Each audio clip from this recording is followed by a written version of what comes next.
May hirit din ang ilang mga mambabatas laban sa mga pahayag ng dating Pangulong Rodrigo Duterte. Ang detalye sa agenda report ni Hannity.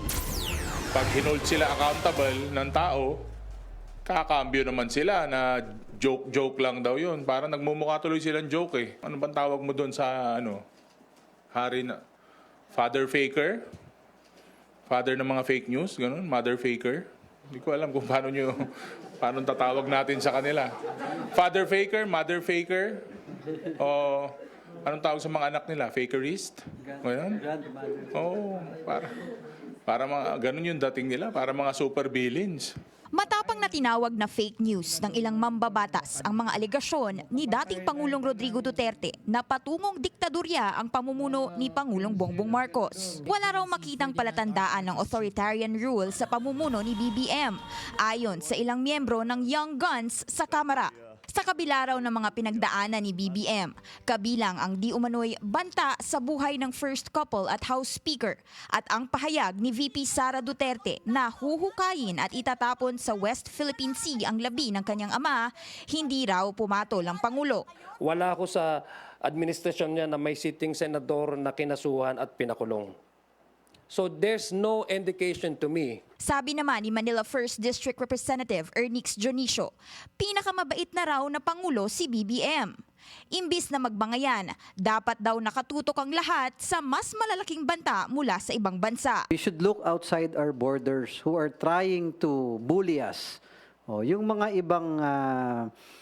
ibang bansa na nagsasamantala sa atin. Malinaw din naman daw ang basihan ng impeachment ni VP Sara.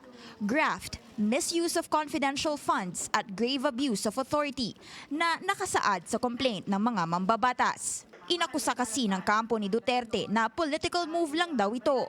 Pero sabi ni Adyong, hindi raw dapat i-divert ang atensyon ng publiko sa mga walang basihang issue. 215 complainants, members of this House, said that the VP deserves a day in court. Naniniwala ang Young Guns na titindi pa ang opensiba ng kampo ng mga Duterte habang papalapit ang eleksyon. Pero hindi naman daw umaakyat sa survey results ang mga bumibira sa Pangulo. Hindi naman sila umaangat sa survey.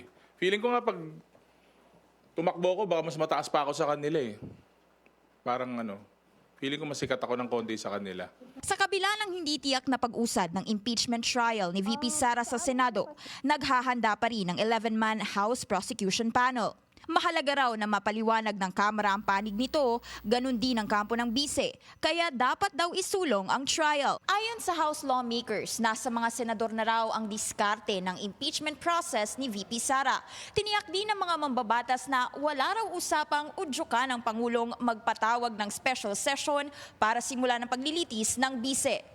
Tutol din ng mga mambabatas na idawit si BBM sa impeachment dahil nasa Senado ang responsibilidad at dapat manatili ang executive branch na hiwalay sa proseso. Baka sabihin nila it would translate into influencing the senator judges at baka sabihin naman nila ito'y political moves. Hindi rin daw nagbago ang desisyon ng mga mambabatas na susundin lang nila ang timetable ng Senado sa oras na simulan nito ang impeachment process. Wala pong pressure nanggagaling sa amin. Ang pressure po ay sa taong bayan. Para sa agenda, Hannity, Bilyonaryo News Channel.